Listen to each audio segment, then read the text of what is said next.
Bueno, muy buenos días. Ante todo, otra vez agradecer al comité organizador por permitirnos estar el día de hoy y poder compartirles algo, conocimiento que tenemos probablemente un poquito ya constante y hablarles ahora de un tema que pareciera que no es frecuente, pareciera que es algo pasajero.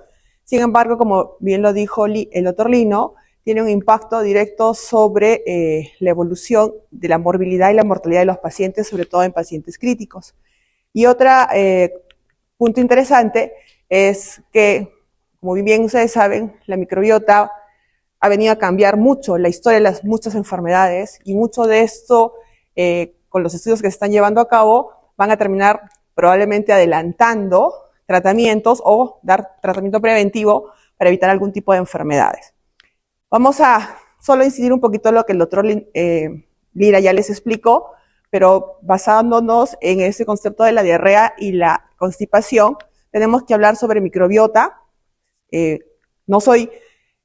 Tengo todo el tiempo para explicarles, pero probablemente sí vamos a hacer algo puntual y definitivamente tenemos que ver si es que esto tiene un impacto positivo o negativo.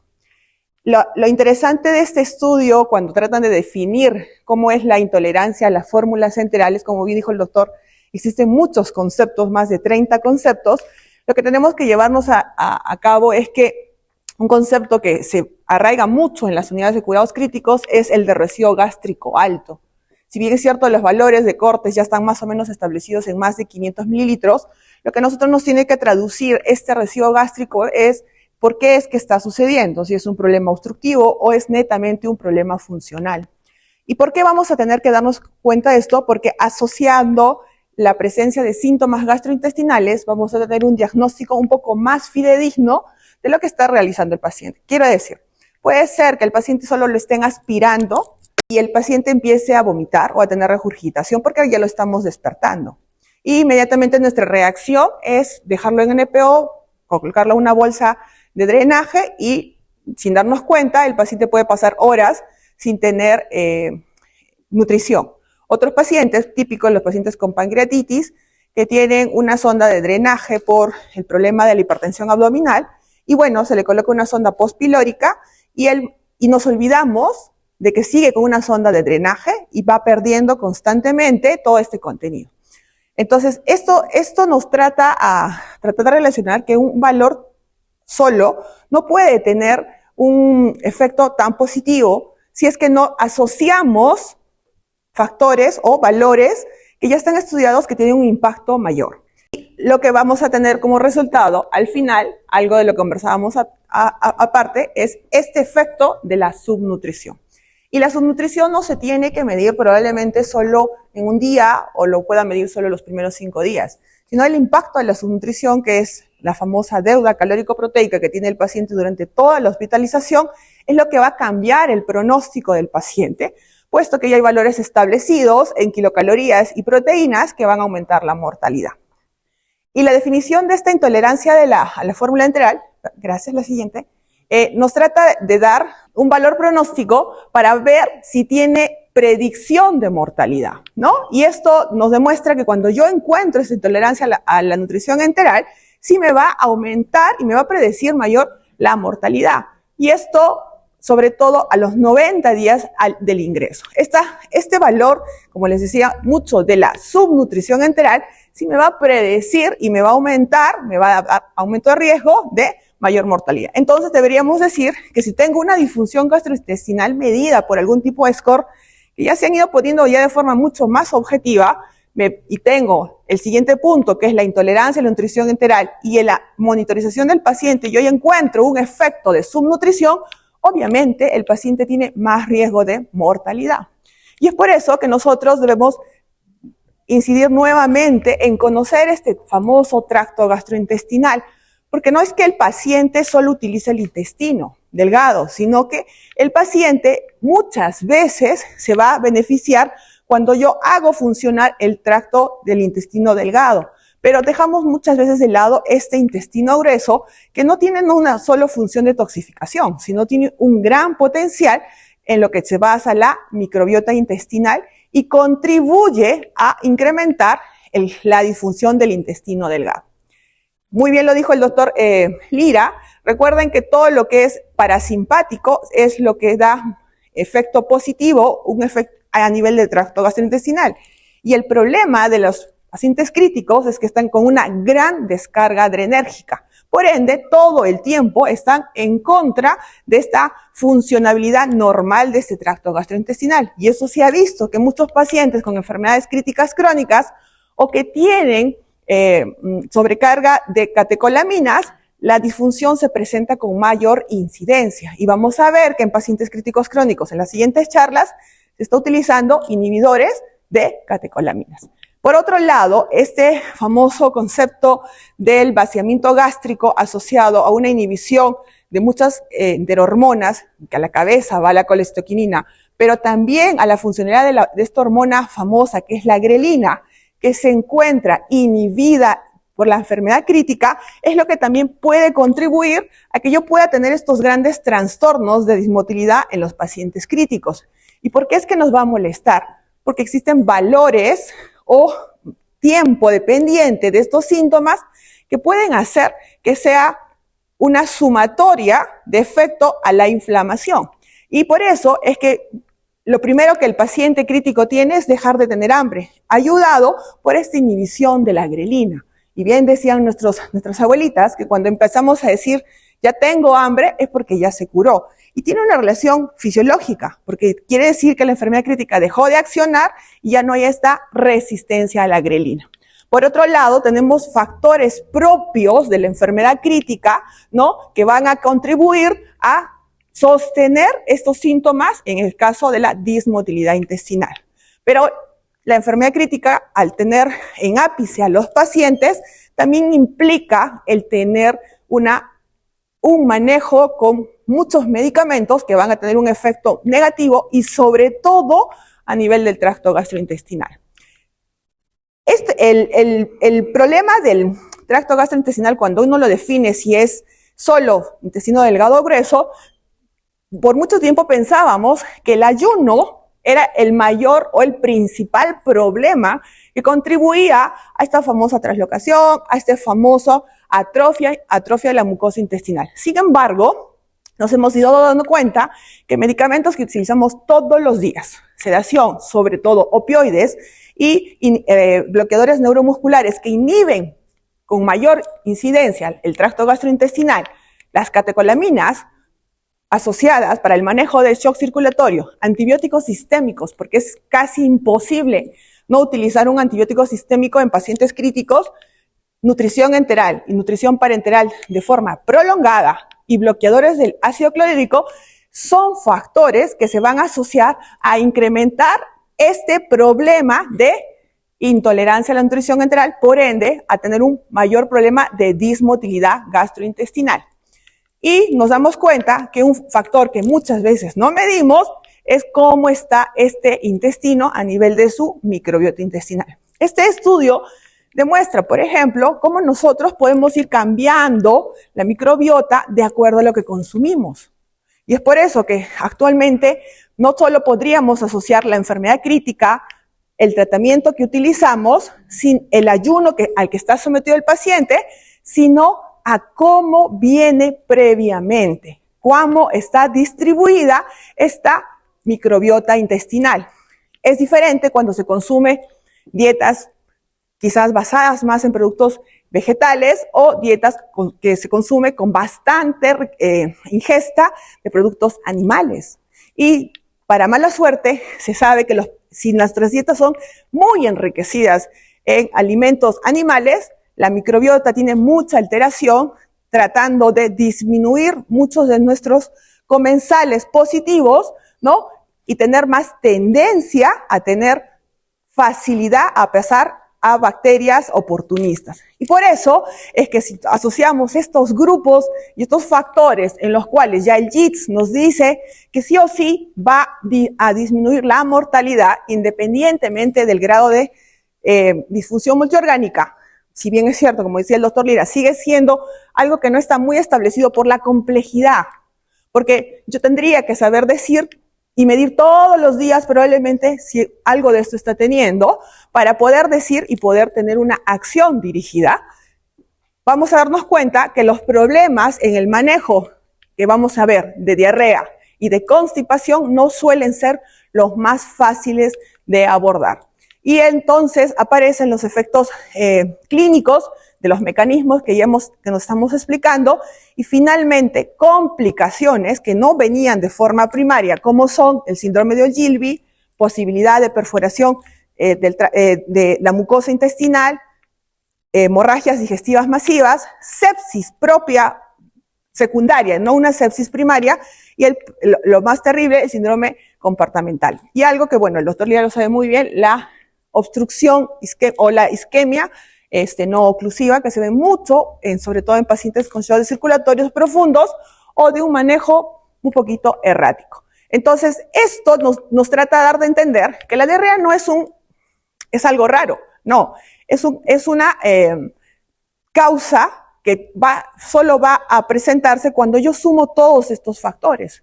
Pero el problema de la diarrea en la enfermedad crítica es que la incidencia es tan larvada. Hay estudios que pueden mostrar que solo hay el 10%, hasta estudios que tienen hasta el 70% de prevalencia de diarrea en pacientes críticos, por lo cual se ha tratado de dividir o estandarizar cómo manejarla. Y deberíamos definir si esta tiene una duración de más o menos de 4 semanas para decir si es aguda o crónica. Debemos definir definitivamente si es leve o es severa. Y aquí uno va a encontrar valores que dice que la diarrea es severa cuando yo tengo volúmenes por encima de 1500, pero van a encontrar valores que dicen hasta por encima de 2000. Pero lo que uno tiene que llevarse a cuenta es que no solo es el valor, sino el impacto que tiene sobre el desequilibrio hidroelectrolítico. La cantidad de diarrea o de deposiciones líquidas que el paciente pueda tener y se asocia a un desequilibrio hidroelectrolítico, ya la considera como severa. Y esto implica que el manejo no va a ser de la forma, digamos, estandarizada como cuando yo manejara una diarrea leve, en la cual no debería estar contraindicada la nutrición enteral o la utilización del tracto gastrointestinal, sino probablemente tendría que tener un conocimiento mayor para estar seguros que la nutrición enteral que voy a administrarle al paciente es realmente segura. Quiero decir, en pacientes que tienen diarrea severa, la nutrición enteral no es la primera opción. Es algo que se tiene que contemplar en poder suspender. En cambio, en diarreas leves, y hablamos probablemente de valores debajo de 1200, de 1500 al día, sí es una opción y se maneja con nutrición enteral. Entonces, lo que importa acá es cuánto es el desequilibrio hidroelectrolítico. Y en la etiología existe relacionados a enfermedades, a medicamentos, más abajo está relacionado a la alimentación, infecciosas y no infecciosas. Sin embargo, cuando nosotros evaluamos todos los días y vemos un paciente con una enfermedad con diarrea, lo primero que sospechamos es relacionada a la alimentación. Todo es relacionado a la fórmula. Pero debemos entender que esto no va a ser la primera opción si nosotros tenemos la garantía de la administración con medidas de asepsia y antisepsia, con protocolos de estandarización de administración. Pero ¿qué pasa si pues la preparo al lado de donde está un chatero? Si yo me traen, lo dejo o lo pongo al lado donde hay mucho calor. Si la pongo a la exposición de luz, si la prepararon o la reconstituyeron 24 horas antes. Pero probablemente la causa, obviamente, que va a estar relacionada a lo que yo le estoy dando. Entonces, esto es algo muy importante a tener en cuenta, porque no podemos ponerla en el último estándar como causa de diarrea en pacientes críticos si es que yo no estoy teniendo la seguridad o verificando con un checklist cómo se produce la distribución, la administración de la fórmula enteral. Y lo que más nosotros encontramos en los pacientes críticos es relacionado a la enfermedad. Un gran problema es la hipoperfusión intestinal y el otro gran problema es la hipoalbuminemia. La hipoalbuminemia en general en pacientes con disfunción gastrointestinal o la dismotilidad intestinal es un punto que nos puede poner muy en contra en el manejo de esta nutrición enteral. Y es por eso que mientras más hipoalbuminemia el paciente tiene y más lo sobredotamos, la consecuencia sobre esta esta dismotilidad va a ser mayor. Y es ahí la importancia de poder reconocer factores como que si el paciente tiene hipoperfusión y tiene hipovolemia severa y está teniendo un balance hídrico muy positivo, es casi seguro que va a tener intolerancia a la nutrición enteral con ciertos grados de riesgo de tener mayor dismotilidad intestinal. Y recuerden que estos problemas no ocurren el primer día, no ocurren en las 48 horas, y ahí viene la implicancia y la mejora de por qué poder diagnosticarlo, porque no es de forma primaria. La disfunción gastrointestinal casi siempre aparece de forma como una injuria secundaria. Y lo que nos trata de decir es la agresión que tiene el paciente y lo complicado que le es poder seguir adaptándose a esta enfermedad crítica. El otro punto son los relacionados a los antibióticos, donde probablemente lo que más tenemos que tener problema o cuidado es el que es por colitis. Y en las infecciosas, obviamente, que para tener un diagnóstico real para ver cuál es el tratamiento antibiótico tópico que le voy a indicar. Ahora, ¿por qué debemos enfatizar y saber más o menos la causa de la diarrea? Porque la diarrea tiene la dismotilidad, este problema de malabsorción, va a tener un impacto directo sobre la disbiosis intestinal. Y hay un sine qua non entre la inflamación y esta disbiosis intestinal. Normalmente existen tres,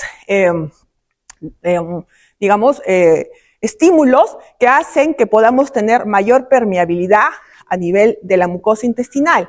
Y esto, sobre todo cuando está activo por lipopolisacáridos y cuando tiene citonemia. Y la citonemia, recuerden, que viene de la inflamación por la cual el paciente crítico está pasando.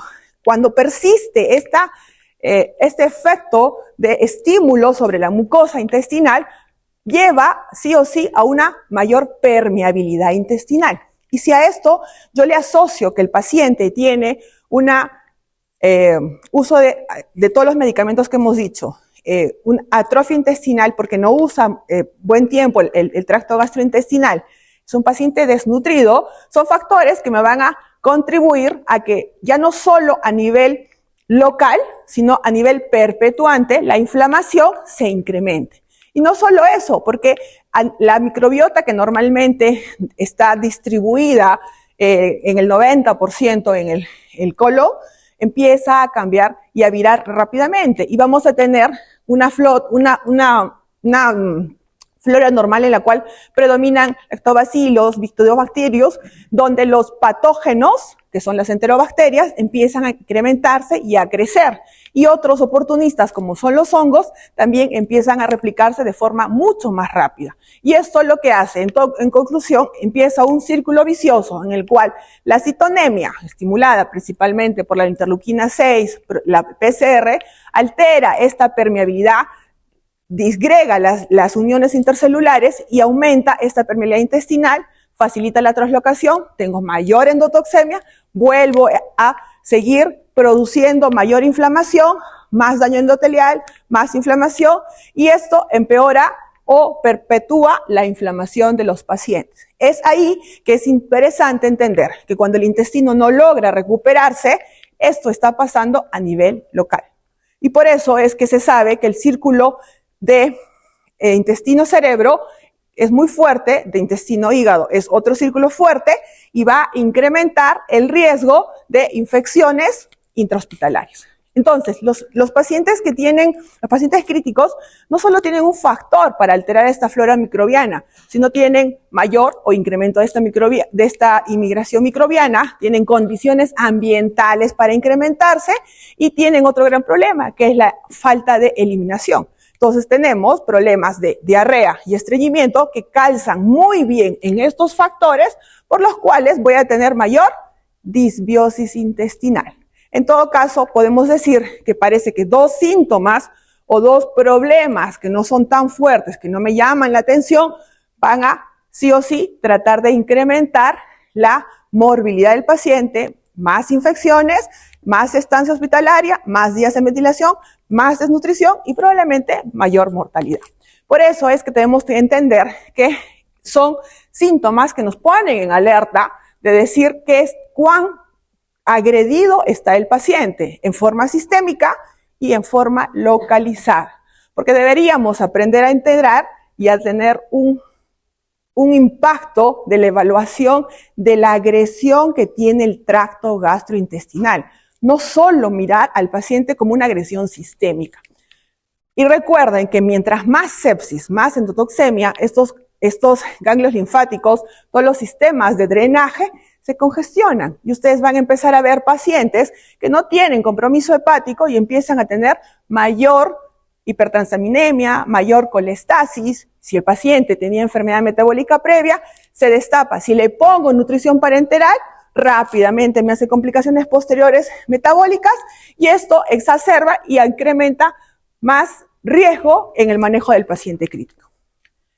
Si nosotros eliminamos la flora bacteriana, estos son los gérmenes que empiezan a crecer de forma desproporcionada. Y son, si ustedes los conocemos muy bien, son los que manejamos todos los días por neumonías. Y creemos que, bueno, mala suerte para el paciente. No, sino que vamos sumando factores. Y es por eso que de aquí se dice que no todos los pacientes que son sometidos al mismo riesgo hacen la misma neumonía. Y probablemente son atendidos por el mismo personal. Reciben casi el mismo tratamiento. Entonces, ¿cuál hace la diferencia? El paciente. Cómo viene, cómo dice que está su microbiota. Y es ahí el impacto de que probablemente si pudiéramos tener el ADN de cada uno de nosotros, cómo está nuestra microbiota, podríamos predecir qué enfermedades vamos a tener.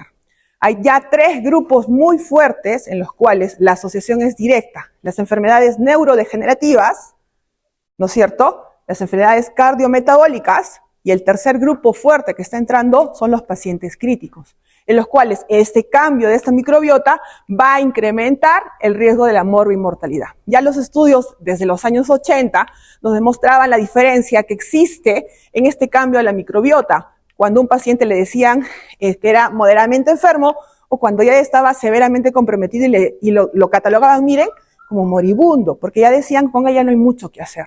Y esto cómo cambiaba en bacterias rápidamente en la colonización y tenía mayor prevalencia en cultivos, hasta el 73% de gram negativos, y aumentaba la severidad de la enfermedad. Y es que eso que hace que factores como los ácidos grasos de cadena corta, que tienen un papel fundamental en la alimentación, se incrementan por la alimentación de la fermentación de alimentos, contribuyen a que se tenga mayor inflamación. Porque hablábamos de la bacteria y hablábamos de su microclima. ¿Y quién condiciona un buen microclima? El que yo tenga un equilibrio en estos ácidos grasos. ¿Y cuándo se traslocan más? Cuando yo utilizo probablemente o hago que el intestino o el tracto gastrointestinal tenga función de digestión y absorción muy facilitada. Y ahí viene el inconveniente. Porque lo que nosotros hemos venido mucho tiempo diciendo es que al intestino cuando está agredido hay que ayudarlo nutricionalmente con fórmulas que no le dificulten la digestión y la absorción. Sin embargo, no tenemos que perder de vista que el hecho de que yo lo facilite por mucho tiempo va inhibiendo ciertas funciones. Y es por eso que se insiste en la nutrición enteral, aunque sea en dosis pequeñas, de forma sostenida y de fórmulas poliméricas. Pero ojo, esto tenemos que tenerlo en cuenta porque no podemos disgregar y decir ahora todos los pacientes deben tener uso de fórmulas poliméricas, sino que debemos evaluar día a día cuándo el paciente ya está saliendo y se va a beneficiar de ese cambio de fórmula facilitada, como una fórmula oligomérica a una fórmula polimérica. Cuando el paciente debe recibir en esta fórmula triglicéridos de cadena media o triglicéridos de cadena corta, que le va a ayudar probablemente a tener una mejor digestión y una mejor absorción. Y no pensar solo ya como calorías y proteínas, sino empezar a ver los macronutrientes de forma individualizada.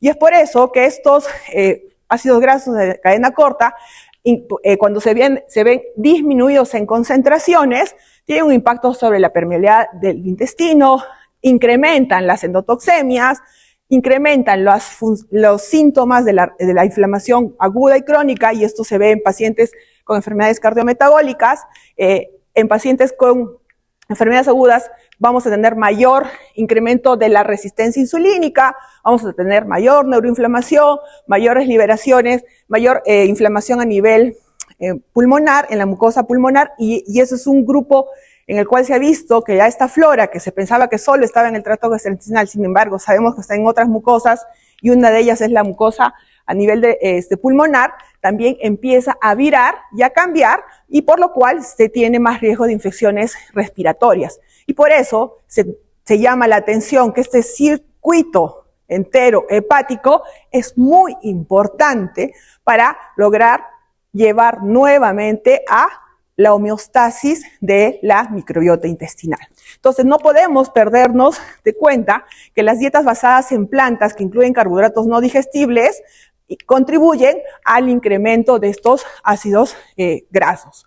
Entonces, la disfunción gastrointestinal es muy difícil de manejar, pero se tiene que tratar de estandarizar todos los efectos que se tienen, ya sea por marcadores plasmáticos o marcadores fisiológicos o marcadores funcionales como el ultrasonido, para poder disminuir el tiempo de intolerancia. Por ejemplo, en algunos otros pacientes que tienen ileostomías de alto flujo, que tienen ya colestasis intrahepática, cuando por ejemplo yo uso nutrición parenteral en ellos para manejarlos y tratar de ver cómo lograr equilibrar nuevamente hacia la flora positiva. Entonces, todos estos circuitos no es más que tratar de volver a llevar a un equilibrio, a disminuir esta inflamación o esta intoxicación en la que está el paciente crítico, puesto que va perdiendo, cada vez que el intestino está enfermo, pierde su capacidad funcional, pierde su homeostasis intestinal y se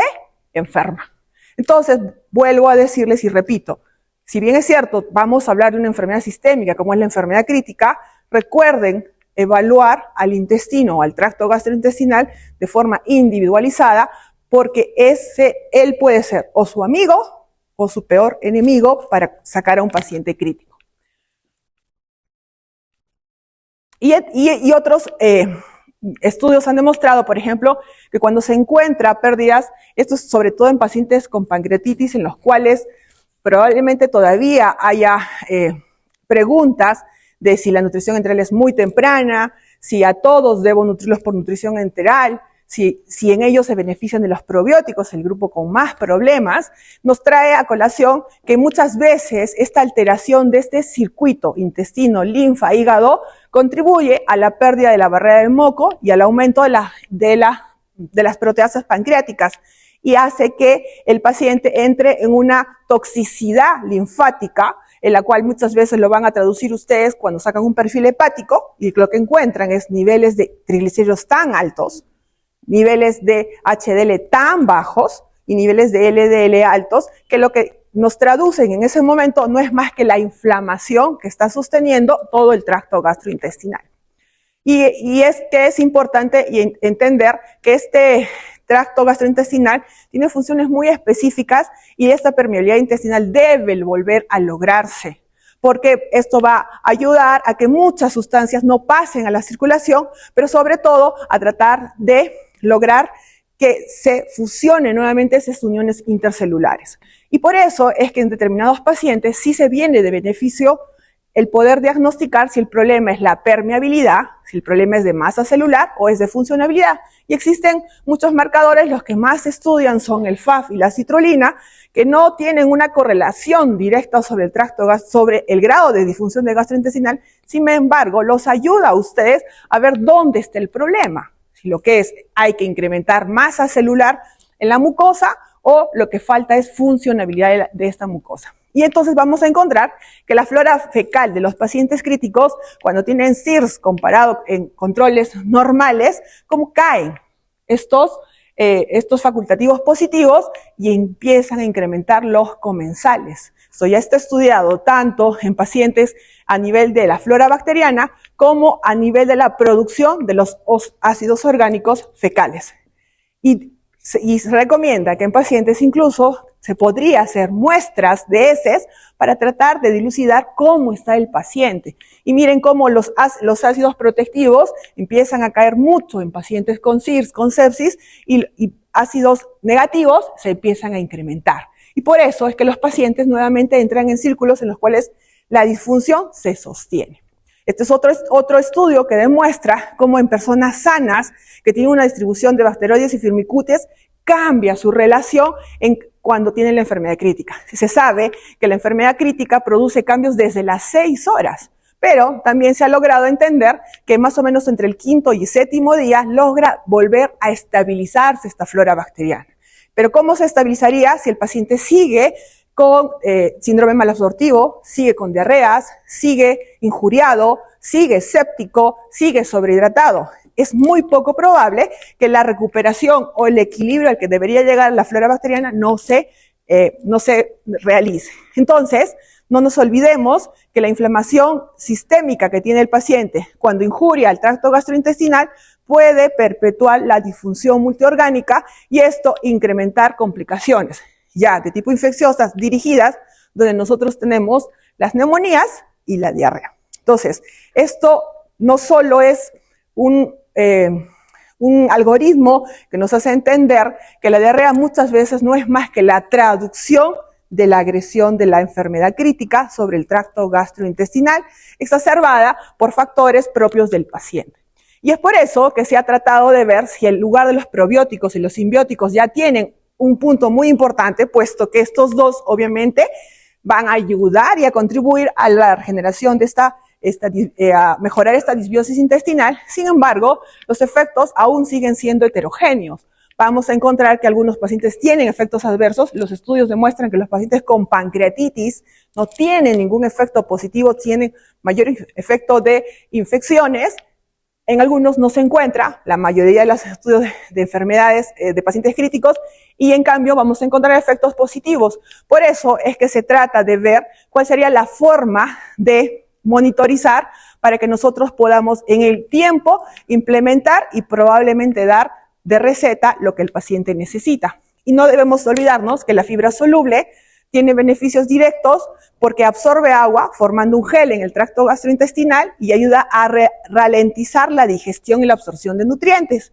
Y estos son los alimentos que tiene. Sin embargo, la insoluble lo que agrega es volumen a las heces y ayuda a mover los alimentos a través del sistema digestivo. Entonces, yo podría decir que si el paciente tiene un problema de dismotilidad, de malabsorción o estreñimiento, tendría que más o menos ver cuál es el mejor escenario para poder ayudarle, ya sea con la fórmula o con el alimento. ¿Por qué?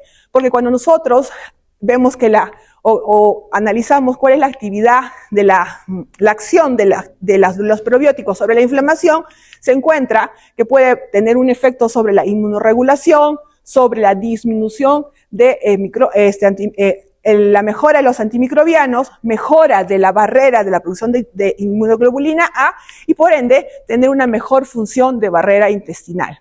Y esto ya está demostrado como los pacientes críticos cuando tienen y reciben probióticos mejoran a nivel de dosaje, ¿no?